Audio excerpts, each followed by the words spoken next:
Urinary tract infection அப்படின்னு சொன்னால் என்ன? இந்த யூரின் இன்ஃபெக்ஷன் வந்து யாரையெல்லாம் அதிக அளவில் தாக்கும்?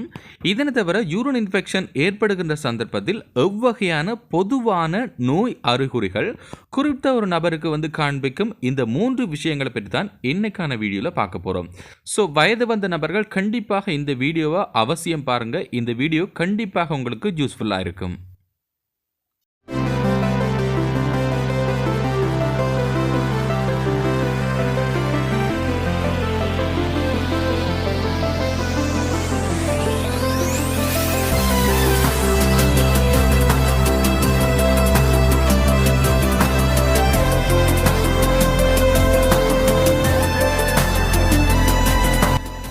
ஹலோ ஃப்ரெண்ட்ஸ், வணக்கம். இது நம்மளோட ஸ்டார் லேபரட்டரி. இது வரைக்கும் நீங்கள் நம்ம சேனலை சப்ஸ்கிரைப் பண்ணலை அப்படின்னு சொன்னால் முதல்ல சப்ஸ்கிரைப் பண்ணிக்கோங்க. அதோட பக்கத்தில் இருக்கிற பெல் ஐக்கனை மறக்காமல் உடனே கிளிக் பண்ணிக்கொள்ளுங்க. வாங்க இன்னைக்கான வீடியோக்குள்ளே போகலாம். டாபிக்கு போகிறதுக்கு முன்னாடி இந்த யூரினரி ட்ராக் இன்ஃபெக்ஷன் அப்படின்னு சொன்னால் என்ன என்பது பற்றின ஒரு தெளிவை வந்து நான் உங்களுக்கு முதல்ல தந்துடுறேன். யூரினரி ட்ராக் இன்ஃபெக்ஷன் தமிழில் வந்து சிறுநீர் பாதையில் ஏற்படுகின்ற ஒரு வகையான கிருமி தொற்று. ஸோ இந்த கிருமி தொற்று எவ்வகையான கிருமிகள் எல்லாம் இந்த யூரினரி ட்ராக் இன்ஃபெக்ஷனில் வந்து தொற்றலாம் அப்படின்றத பார்க்கலாம். பொதுவாக வந்து பார்த்தீங்கன்னு சொன்னால் பாக்டீரியாக்கள் தான் இந்த யூரினரி ட்ராக் இன்ஃபெக்ஷனை வந்து அதிக அளவில் ஏற்படுத்தும். பொதுவாக பாக்டீரியாக்கள்லையும் வந்து பார்த்தீங்கன்னு எக்கச்சக்கமான வகைகள் இருக்கு. அதிலும் குறிப்பாக ஈகோலை, அதாவது எசிகரச்சியா கோலை அப்படின்னு சொல்லி ஆங்கிலத்தில் சொல்லுவோம். இந்த மாதிரியான பாக்டீரியாவால் தான் இந்த யூரினரி ட்ராக் இன்ஃபெக்ஷன் ஏற்படும். இந்த ஈகோலை பாக்டீரியாவை எடுத்துக்கொள்ளுமாக இருந்தால் பொதுவாக ஆரோக்கியமான நபராக இருந்தாலும் சரி அல்லது நோய்வாய்ப்பட்ட நபராக இருந்தாலும் சரி எல்லோரது உடம்பில் வந்து காணப்படும். எங்க அப்படின்னு சொன்னா அவர்களுடைய குடல் பகுதியில், பெருங்குடல்ல வந்து பார்த்தீங்கன்னு சொன்னா பொதுவாக இந்த ஈகோலை பாக்டீரியாக்கள் பொதுவாகவே காணப்படுவது வழமை. ஆனால் இந்த ஈகோலை பாக்டீரியா வந்து பார்த்தீங்கன்னு சொன்னா உங்களுடைய சிறுநீர் பாதை வழியினை அடைகின்ற சந்தர்ப்பத்தில் மாத்திரம்தான் இந்த யூரினரி ட்ராக் இன்ஃபெக்ஷன் ஏற்படும். ஸோ நல்லா கவனிச்சு கொள்ளுங்க. உங்களுடைய குதத்துவாரம் அல்லது ஆசனவாய் அப்படின்னு சொல்லுவோம். இந்த பகுதியில் காணப்படக்கூடிய இந்த விதமான பாக்டீரியாக்கள் வந்து, அதாவது குடல், பெருங்குடல்ல இருந்து நீங்கள் மலம் கழிக்கும் போது அந்த பாக்டீரியா வந்து பார்த்தீங்கன்னு சொன்னா மலத்தின் மூலம் வெளியேற்றப்படும். இது சில சந்தர்ப்பத்தில் வந்து உங்களுடைய சிறுநீர் பாதையினை அடைகின்ற சந்தர்ப்பத்தில் யூரினரி ட்ராக் இன்ஃபெக்ஷன் ஏற்படலாம். ஸோ இந்த யூரினரி ட்ராக் இன்ஃபெக்ஷன் பொதுவாக பல்வேறுபட்ட காரணிகளாக ஏற்படலாம் அப்படின்னு சொல்கிறார்கள். அதிலும் குறிப்பாக வந்து பார்த்தீங்கன்னு சொன்னால் நீங்கள் வந்து பாதுகாப்பற்ற பாலியல் தொடர்பு அல்லது உங்களுடைய குறைந்தளவு உடற்சுகாதாரம், இந்த 2 விஷயங்களால் தான் பெரிதளவில் வந்து பார்த்தீங்கன்னு சொன்னால் இந்த யூரினரி ட்ராக் இன்ஃபெக்ஷன் ஏற்படும். இதனை தவிர முக்கியமாக இன்னும் ஒரு விஷயத்தை நான் உங்களுக்கு சொல்லிடுறேன். பாக்டீரியாக்களை தவிர இன்னும் சில வகையான கிருமிகளால் வந்து இந்த யூரினரி ட்ராக் இன்ஃபெக்ஷன் ஏற்படலாம். உதாரணமாக வந்து பார்த்தீங்கன்னு சொன்னால் பாரசைட்ஸ் அல்லது புரோட்டோசோவா அப்படின்னு சொல்லுவோம். இந்த மாதிரியான நோய் கிருமிகள். இதனை தவிர சில வகையான ஃபங்கஸ்களால் கூட இந்த யூரினரி ட்ராக் இன்ஃபெக்ஷன் ஏற்படலாம். மிக மிக ரேரான ஒரு கண்டிஷனில் வந்து பார்த்தீங்கன்னு சொன்னால் சில வகையான ஒட்டுண்ணிகளால் கூட இந்த யூரினரி ட்ராக் இன்ஃபெக்ஷன் ஏற்படலாம். அதாவது குறைந்த அளவு உடற்சுகாதாரம் உள்ளவர்களுக்கு வந்து இந்த பிரச்சனை ஏற்படும். ஸோ ஆரோக்கியமான நபரை கூட இந்த யூரினரி ட்ராக் இன்ஃபெக்ஷன் தாக்கும் அப்படின்றதான் உண்மை. ஸோ நீங்களும் உங்களுடைய குறைந்தளவு உடற்சுகாதாரத்தை வந்து நீங்கள் கண்டிப்பாக பேணுவீங்களாக இருந்தால் இதுக்கு உங்களுக்கு ஒரு பெரிய பிரச்சனையாகத்தான் இருக்கும்.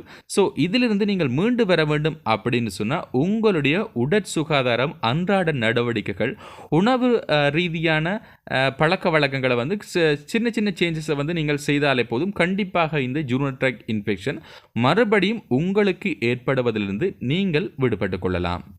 அடுத்ததாக உங்களுக்கு ஒரு கேள்வி இருக்கும். என்ன அப்படின்னு சொன்னால் இந்த யூரினரி ட்ராக் இன்ஃபெக்ஷன் சிறுநீர் பாதையில் வந்து எந்த பகுதியில் ஏற்படலாம் அப்படின்னு சொல்லி உங்களுக்கு ஒரு பெரிய சந்தேகம் காணப்படும். ஸோ சிறுநீரக தொகுதியை எடுத்துக்கொள்ளுமாக இருந்தால் அது ஆண்களுக்கும் பொருந்தும் பெண்களுக்கும் பொருந்தும். இரு பாலினரையும் வந்து பார்த்தீங்கன்னு சொன்னால் சிறுநீரக தொகுதியில் எங்கே வேணுமானாலும் இந்த இன்ஃபெக்ஷன் காணப்படலாம். உதாரணமாக கீழ்ப்பகுதியில், அதாவது ஜுரத்ரா அப்படின்னு சொல்லுவோம், தமிழில் வந்து சிறுநீர் வழி அப்படின்னு சொல்லுவோம், இந்த பகுதியில் ஏற்படலாம். அல்லது பிளட் பிளடர் சிறுநீர் பையில வந்து ஏற்படலாம். இன்னும் சில சந்தர்ப்பத்தில் வந்து ஜுரீட்டர் அதாவது சிறுநீரக குழாய், மேலும் வந்து பார்த்தீங்கன்னு சொன்னால் கிட்னிஸில் கூட இந்த யூரினரி ட்ராக்ட் இன்ஃபெக்ஷன் ஏற்படலாம். ஸோ இந்த யூரினரி ட்ராக்ட் இன்ஃபெக்ஷனுடைய சிவியரிட்டி அதாவது நோயினுடைய வீரியத்தன்மையை பொறுத்து 2 வகையாக வகைப்படுத்தப்படும். ஒன்று வந்து பார்த்தீங்கன்னு சொன்னால் சிஸ்டைட்டிஸ், இரண்டாவது வந்து பைலோநெப்ரைட்டிஸ். அதாவது சிறுநீரக தொகுதியினுடைய கீழ்ப்பகுதியில், அதாவது சிறுநீர் வழி, பிளடர், இதனை தவிர ஜுரீட்டனுடைய கீழ்ப்பகுதியில் வந்து பாக்டீரியா தொற்றுகளோ அல்லது ஏனைய கிருமி தொற்று ஏற்படுகின்ற சந்தர்ப்பத்தில் இதனை வந்து சிஸ்டைட்டிஸ் அப்படின்னு சொல்லி ஆங்கிலத்தில் அழைப்போம். இதனை தவிர மேற்பகுதிகளில், அதாவது சிறுநீரகம் காண இந்த யூரினரி ட்ராக்ட் இன்ஃபெக்ஷன் வீரியத்தன்மை அதிகரித்து செல்லுமாக இருந்தால் இதனை வந்து பார்த்தீங்கன்னு சொன்னால் பைலோநெப்ரைட்டிஸ் அப்படின்னு சொல்லி ஆங்கிலத்தில் அழைப்போம்.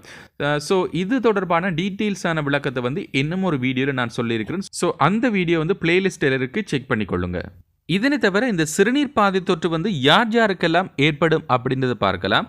பொதுவாக ஆண்களுக்கும் ஏற்படலாம், பெண்களுக்கும் ஏற்படலாம். ஆனால் ஆண்களை விட அதிக அளவில் வந்து பார்த்தீங்கன்னு சொன்னால் பெண்களே அதிகம் பாதிக்கப்படுவது வழமை. காரணம் வந்து இவர்களுடைய இந்த சிறுநீர் பாதை வந்து ரொம்ப ரொம்ப சின்னதாக இருக்கும். ஸோ இதனால் அடிக்கடி இந்த யூரினரி ட்ராக்ட் இன்ஃபெக்ஷன் இவர்களை தாக்கிவிடலாம்.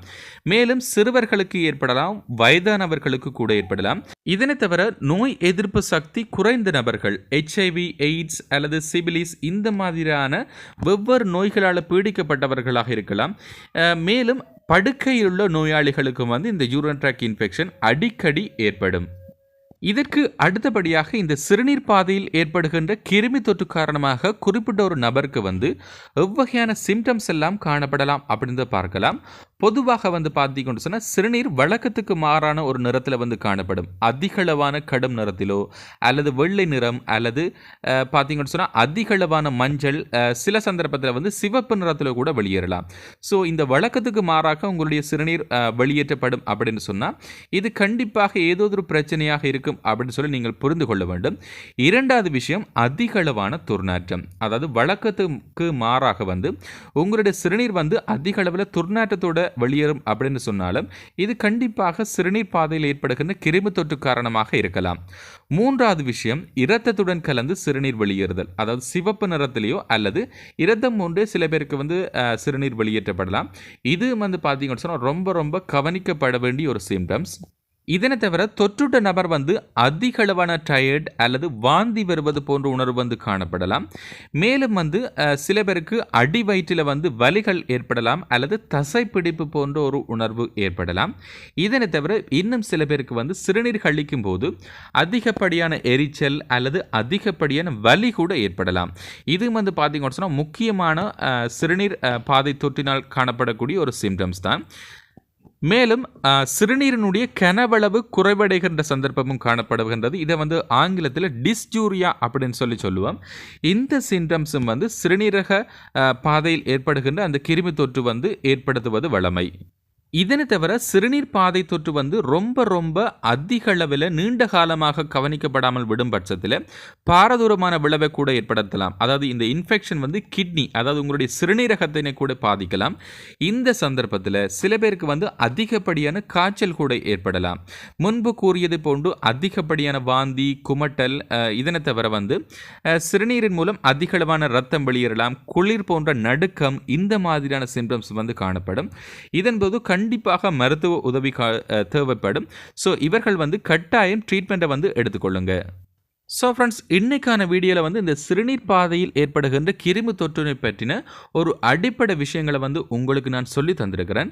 இதற்கு அடுத்த வீடியோவில் இந்த சிறுநீர் பாதை தொற்று ஏற்படுகின்ற சந்தர்ப்பத்தில் எவ்வகையான மருந்து மாத்திரைகள் வழங்கப்படும், இதனை தவிர வீட்டில் இருந்தபடியே இந்த சிறுநீர் பாதை தொற்றினை எவ்வாறு வராமல் தடுக்கலாம், மேலும் எவ்வகையான ஆய்வுகூட பரிசோதனைகள் மூலம் இந்த சிறுநீரக பாதையில் ஏற்படுகின்ற கிருமி தொற்றினை கண்டுபிடிக்கலாம், இப்படி பல விஷயங்களை பார்க்க இருக்கிறோம். ஸோ இதற்கு அடுத்தபடியாக வரக்கூடிய எபிசோட்ஸை வந்து மறக்காம மிஸ் பண்ணாம பாருங்க.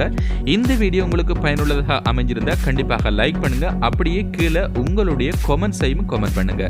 மேலும் ஒரு நல்ல தொகுப்பில் சந்திக்கலாம். அதுவரை உங்களிடமிருந்து விடைபெறுவது உங்கள் சர்வேஷன். நன்றி.